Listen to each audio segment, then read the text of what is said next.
Hello everyone and welcome to this video, which is in our Great Engine Game series. I'm Grandmaster Matthew Sadler and we are carrying on our look at the games of Leela from the TCEC Swiss 7, which is ongoing at the moment.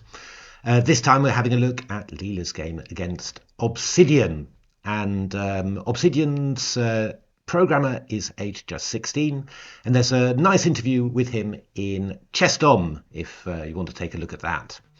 But, however, this time Leela still proved too hot to handle, and it was a very interesting game, very nice game. So let's have a look how it came about. So e4, knight c6, knight f3, d6, the Nimzowitsch opening. And this was something that Tony Miles played an awful lot when I was a professional, sort of 1995, 1996. He had one really bad loss against Michael Ilescas in this line, and came at a pretty crucial moment in the 1995 Linares Zonal, where he was leading by a clear point, but lost his last two games and ended up having to play in a playoff. Actually, just give the full story of that. He was qualifying from the playoff, that would be qualifying for the interzonal, until the very last round, where he lost to Paul van der Sterren, I think with white, in the last round, and got knocked out. By an irony, actually, that zonal was sort of null and void, really, in the end, because the World Championship cycle never took place. So actually, all the people who qualified, it was all for nothing somehow. But I always remember Tony, so he was leading, he lost his last two games, he fought himself into the playoff, and then lost the last game. And I saw him not long after the game, and he was had his bag with him and everything, and I sort of said, how are things? And he said, yeah, fine, just looking completely calm and cool. And apparently he was going to drive something like 1,000 kilometers to Andorra to play the next tournament, starting the next day or something. Just tough guy, Tony, I have to say. Linares Zonal was also very traumatic for me in another way as well. I also got my chances ruined by Paul van der Sterren as well. So a lot of memories from Linares. But anyway, I digress. The engines don't know very much about this. This is bishop e2. I think that Ilescas played h3, and I think he played d5 pretty quickly. Obviously d5 is a pretty nice move for white here. I mean, this knight on c6 is exposed, he's got to find a place, so disruptive move. And this is all part of the engine book, I think. And after takes, I think the book ended after bishop takes f3, somewhere around here anyway. But bishop takes f3 was played, and now the first interesting moment here. Obviously, black's taking on f3 in order to secure e5 for the knight. Knight e5 is possible. It was actually Leela's preferred move, but it is kind of awkward somehow. This is force. We give a check on here, and then we just castle queenside. And black's got a few problems here. I mean, got to deal with a b7 pawn. I think queen c8 was played, but we get knight e4s. There's all sorts of threats taking shape here somehow. So it's not pleasant at all for black. So bishop takes f3 is a fairly reasonable move. And here Leela played the move g takes f3. And I was quite intrigued by this. Actually, not so much by the decision itself, g takes f3. It's definitely something that I think every strong player would consider, but more with what happened afterwards. Maybe we'll just show you the game, and you'll sort of get an idea of why I'm saying this. I mean, bishop f3 is sort of, I guess, the automatic move. You keep your pawn structure and the two bishops, and after knight e5 you go bishop e2, and then you're threatening to drive away the knight with f4, and you'll play the bishop back to f3, and you'll just have a nice position here. But actually, none of the engines were choosing this line. They still thought that it was good. I mean, Torch evaluates bishop takes f3 as 0.84, but g takes f3 was in the 1.1s, 1.2, so there's a very clear difference in that. Now, yeah, I mean, if you were to explain, what's the value of taking on f3 with the f pawn, well, of course, you are ruining your pawn structure here. Double pawns, for when you could easily avoid it. But of course, what you're saying is a couple of things really. I mean, you're saying that after knight e5, with the bishop takes f3, you were playing bishop e2, you were wasting a tempo, so you were slower. And also you're opening the G file for an attack. So you put those two things together. And bear in mind as well, just mentioning about the attack thing, that if I play bishop f3, knight e5, bishop e2, well, I mean, just give you one of the typical lines that was taking place in the engines. This is engine game stockfish, torch, torch, stockfish. Knight b6 takes g4. I mean, you notice that white's still moving the kingside pawns forward, but it's going to take a lot more effort to open the g file. Of course, taking doubling up the pawns like this on f3 is a shortcut. So I mean, what that's saying to me really is that g takes f3, it's saving time on bishop takes f3, bishop e2. And with g takes f3, it's saving time on opening the g file. So what I'm thinking is, I'm weakening my pawn structure, but I'm getting a lot of dynamic advantages. So basically, then, the thing that pops into your mind is, right, well, I've got to really go for it now, really, attack hard, because obviously I've given myself some static weaknesses, but I've got dynamic advantages. And that is the really weird thing about this, the thing that's really surprising, because what you're going to see from now on is just a really positional demonstration from Leela. And it just turns out actually that this g takes f3, it's not just about attacking. If you get the structure right, having these double pawns on f3 and f4 is just a very big strategical advantage. And that's, and I have to say that, the more I look at engine games, I haven't looked at them for a little while and I've come back to them. So that always just, freshens up your view of them. It's no longer, quite what you expect anymore. And I think, what I'm noticing more and more is that, the way that you react to certain pawn structures is quite, sort of binary somehow. You say, okay, double pawns, not wasting time with my bishop, opening the g file, attack. That's what I've got to do. And well, when you look at how the engines handle it, it's so much more multifaceted than that. Yeah, I mean, there's definitely something for humans to learn from that. That even something as aggressive looking at this can also have just a positional basis as well. You'll see, but you'll see how it comes about, because there's quite a few little things involved in making that happen. So h4 is played by Leela, and I'm thinking with my human thoughts, okay, this is all part of an attack. We're going to put the h pawn in there, and then that's going to give us an attack on the g file. So Stockfish played the move, not Stockfish, Obsidian played the move c5. Stockfish also in the games as well. Yeah, I mean, you're basically trying to set up some sort of, you're trying to gain some space somewhere, because Black's obviously doesn't have any central space and kingside space isn't great. So trying to get some queenside space there. There were other moves. I mean, c6 is possible. Castles immediately was also played by Torch, I think. h5 I suggested. The engines didn't like that at all. Yeah, I mean, the problem is that yeah, the whole king side is somehow weaker. I mean, when you attack on the g file, then g6 will have to be played, and you'll get f4 to f5 to open it up. It's very hard to find a good space for the king. The king side's a little bit weakened. But c5 played by Obsidian, and then h5. So okay, I'm still thinking, okay, this is all part of an attack somehow. But a6 is played to try and play b5, and now the first move here, a4. So Leela's just looking to restrain on the queen side here as well. And after queen c8, played the move a5.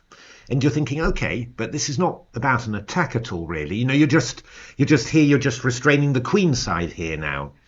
Yeah. I mean, it's a more restrained approach than Torch in actual fact. Torch played the move h6, g takes h6, and then when it was just analysing for for a very long time, it suggested the move king d2, which was quite interesting. h5, king c1. The idea a little bit is that black might open the a file, so actually you don't want to you want to put your king on the queen side. That's the most obvious place, of course, with this wreckage on the king side. But you want to keep the rook on the a file here to just in case black decides to sacrifice a pawn with b5. Yeah, quite interesting. Again, quite interesting. But Leela just played the move a5, clamping down on here. h6 and now f4. And now you see something interesting here, because if black plays knight eg4, that's most natural, really. Looking to exchange off the bishop. We just played bishop d2 in this position, and well, what you notice is that actually this knight on g4 is doomed. You can attack it with with pieces. You can also attack it with pawns as well with f3. And when you're thinking about, oh well, why is that so bad? You sort of realise, well, it's all to do with having the pawn on h5, right? I mean, the pawn on h5 is stopping black from playing h5 to support the knight, stopping black from from having a retreat square back to h6. So actually, this h4 h5 idea, it's kind of been about putting pressure on the G file, but it's also been about just gaining space on the king side and taking away any possible outposts for black on the king side. So, maybe a little bit more of a positional theme that you'd suspect. And then, so after f4, you kick away that knight from e5, knight ed7.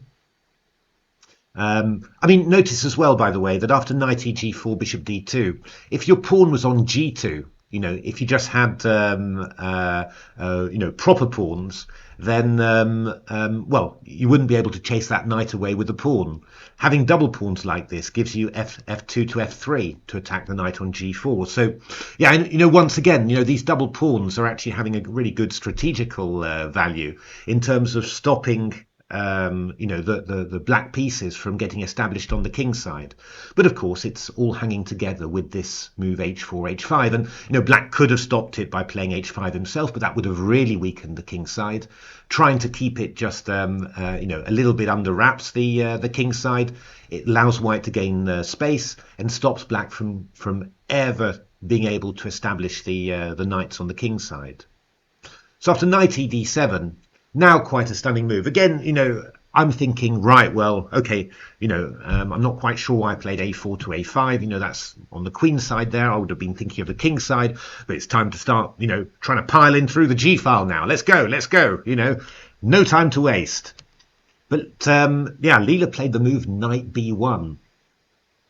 And, it's around here that you sort of realise, yeah, Leela's hasn't played this whole idea just with an attacking frame of mind. It's just played because Leela's decided that this whole structure, this is the best way to keep black's position totally under wraps, totally under control. And it's really, that's really interesting. I mean, it's just, one of those things where you just have to be flexible, and see, something like weakening your structure, not just in terms of, okay, it's for dynamics, we're going to try and attack there, but also it can be, just have a positional purpose, as long as you get the rest of the structure right.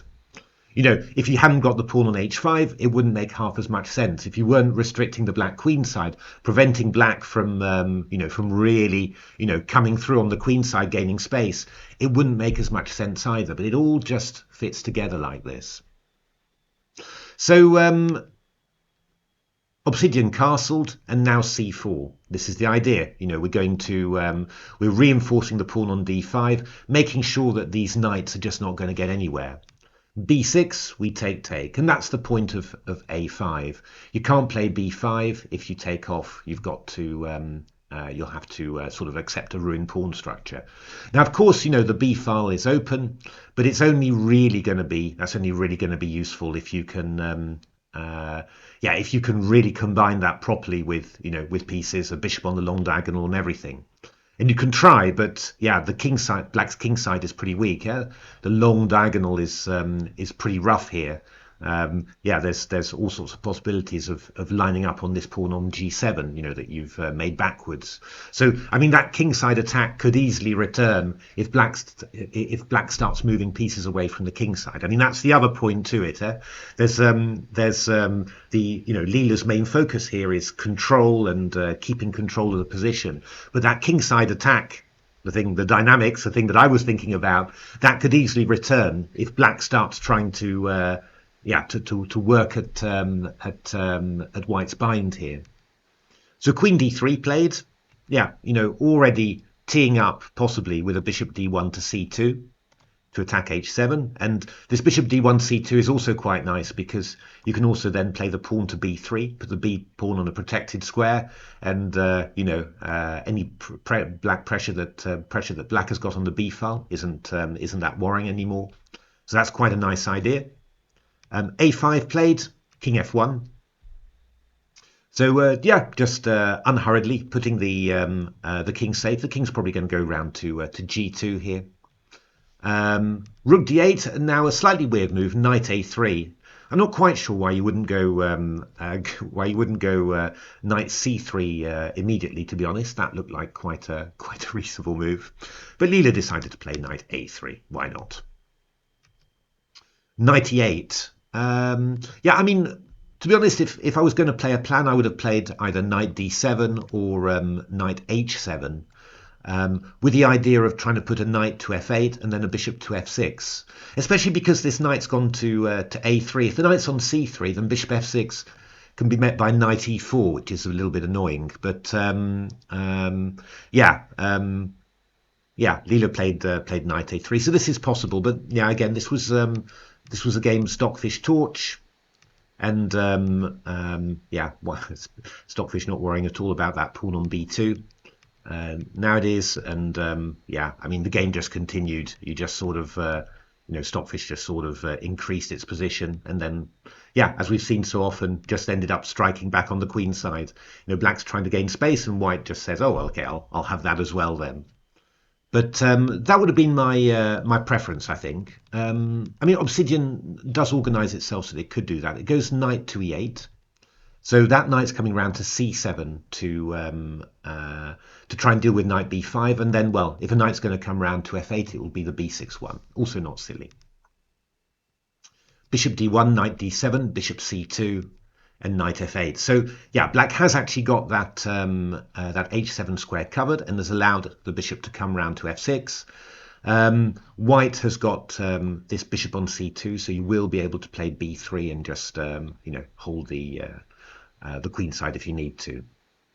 Now Leela decided to play knight b1, bishop f6, knight c3.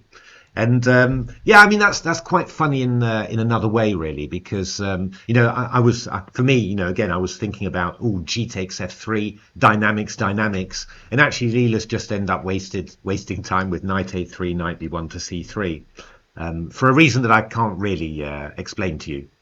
I mean that's quite strange, and yet Leela just thinks that this is just obviously winning for white. So actually the dynamics in the end didn't turn out to have half as much impact as I thought. I was thinking after g takes f3, go for it. So a4 played by Obsidian. Just giving away a pawn, actually. I mean, trying to open lines. And for the moment, Leela's not interested. That pawn is beautifully under wraps. It will be able to get taken whenever.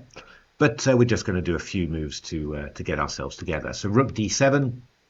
Now bishop a4. Slightly surprising choice, actually, taking with a bishop. I would been thinking more. We want to keep that sort of pressure somehow. But Leela's all about reinforcing and just basically saying, okay, well, I'm going to take on a4. I'm going to reinforce that with b3, and that's going to be an extra pass pawn. And once I just get out of this pin, this bishop can just move to b5 or c6. So rook e7, rook to c1. Slightly strange one, that one. Yeah, I mean, Stockfish, Torch, they're looking at Rook E1, which looks quite natural. Start exchanging off pieces when you're ahead. But Rook C1 played. Bishop C3 played. So I think, Obsidian a little bit scared either of knight B5 or knight E4. Knight E4 is very annoying. You're attacking D6 and F6. And you've also got this idea, actually, the fact that this bishop's on A4, you're threatening bishop E8, and then D6 and F6 are uncovered. So, yeah, this was a bit mysterious to me. This bishop moving out to A4, but turning out to be quite interesting. So, yeah, Obsidian takes on there, but now White's got the two bishops. But Black's got a solid sort of position. Actually, in one of the engine games, Torch managed to hold one of these games against Stockfish by somehow sacrificing its queen and holding with queen and with two knights against a queen in this sort of structure. So it's quite impressive, I have to say. But none of that happens in this game. So how are you going to finish this off with White? Well, I mean, Leela plays around a little bit, looks at the G file, and then sort of moves the king to the queen side. So I was sort of thinking, this is the typical little thing, really. We're going to move the queen to the queen side, and then we're going to do something dramatic on the king side. As it turns out, with the king on the queen side, Leela plays b4. But I think in general terms,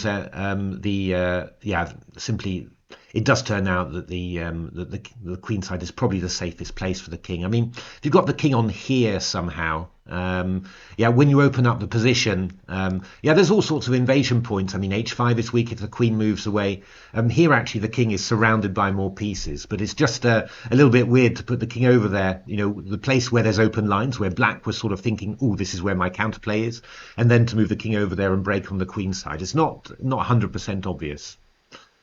One big point, by the way, is that the bishop is covering the e8 square, so rook b e8 isn't possible. That's quite important. So c takes b4, rook b4, bishop c6, and rook ba4. That's a really nice move. I mean, with bishop c6, you're stopping the rook coming back to the b file. You're covering the e file, so the queen can't get in, and now you're preparing to invade on the 8th. Just a very nice idea. This is a bit of a sneaky one. Bishop b4 now attacking the pawn on d6, and you can also reinforce that with the queen on h2 as well. It's these weird things somehow. I mean, just that everything just seems to make sense somehow, and you sort of think, what's this queen doing? I mean, it was covering invasion on the second rank, defending the h pawn. It also had another purpose as well. Rook d7 takes, and king d3, which I thought was quite a visual move there. So the king actually just being usefully employed in defending the c4 pawn, leaving the rooks free and the major pieces free to do other stuff. So rook b8, and now this move f5, aiming in for the d6 pawn, and this is another thing that's going to be very hard for Black to defend against. If rook b6, we just come to a8. So knight e5 check was played, but there's a nice little tactic there. I'm sure you can spot it. Queen takes c5. If d takes c5, then bishop takes f8. So rook b4 was played, queen d4 takes, and then this didn't take very long to win here. Obviously, Black's got big problems on the back rank as well. Well, I mean, in a quick play finish, this would be a little bit, with White, you'd be, desperately trying to avoid giving stuff away and getting hit by a knight fork. Always the thing that happens against you when you're playing Hikaru. However many pieces you're up, but obviously for the engines it's not really that scary. They can always find the way to avoid checks and not give anything away, and Leela did a good job, and this all ended rather quickly. d6, knight g5, rook h4, d7, and the game soon ended.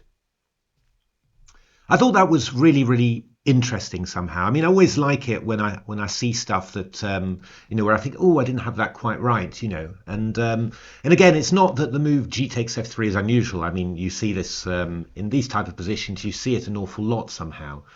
But just my, yeah, just the way that I was thinking this was about dynamics, just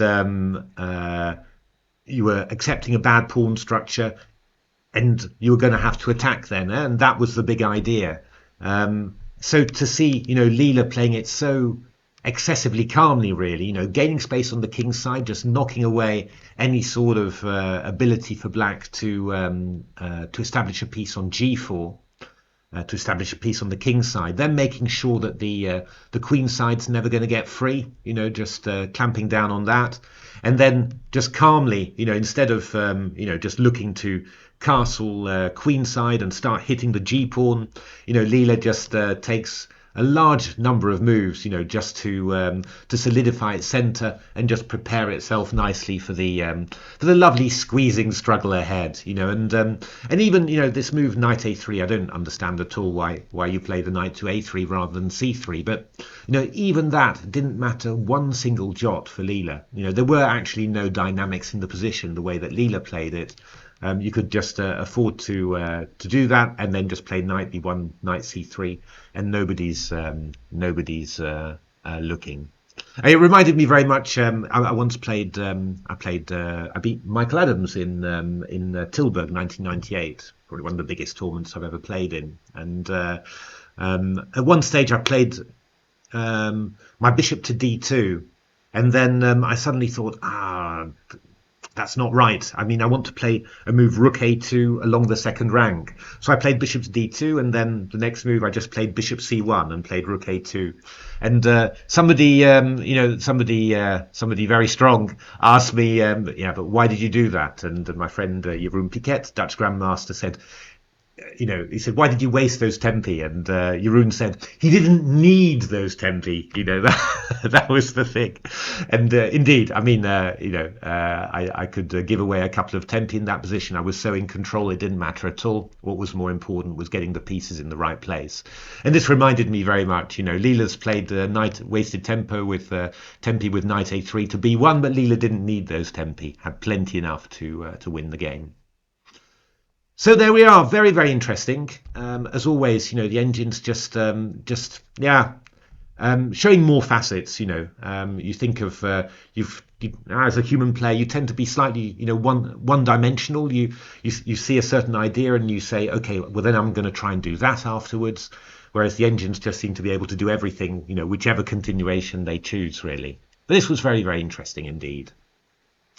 So there we are. Hope you're enjoying this. I'm just mixing at the moment human games with engine games, and doing some other stuff as well. So hopefully keep you interested and entertained for the next few weeks.